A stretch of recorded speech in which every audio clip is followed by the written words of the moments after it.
আসসালামু আলাইকুম প্রিয় দেশবাসী, আপনাদের এখন দেখাবো যমুনা নদীতে কিভাবে বলগেটের চাপ। দেখুন, বলগেটে জাম লেগে গেছে যমুনা নদীতে। যমুনা সেতুর এখানে দেখেন কিভাবে সকালবেলা অতি ভোরে, নদীর ওয়েদারও খারাপ, পানির প্রচণ্ড স্রোত এবং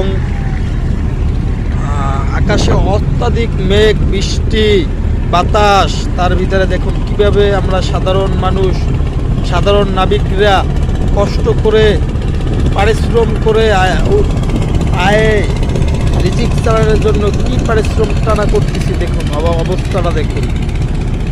প্লিজ আমার এই পেজটা নতুন, আপনাদের দৈনিক নতুন আপডেট, নতুন খবর, নতুন জায়গা দেখানোর জন্য সাথে আছে আমি মোহাম্মদ রাজীব। আপনারা প্লিজ আমার নতুন চ্যানেলটি সাবস্ক্রাইব করে দেবেন। সবার কাছে আমার দাবি যে আমার চ্যানেলটি সাবস্ক্রাইব করে দেবেন।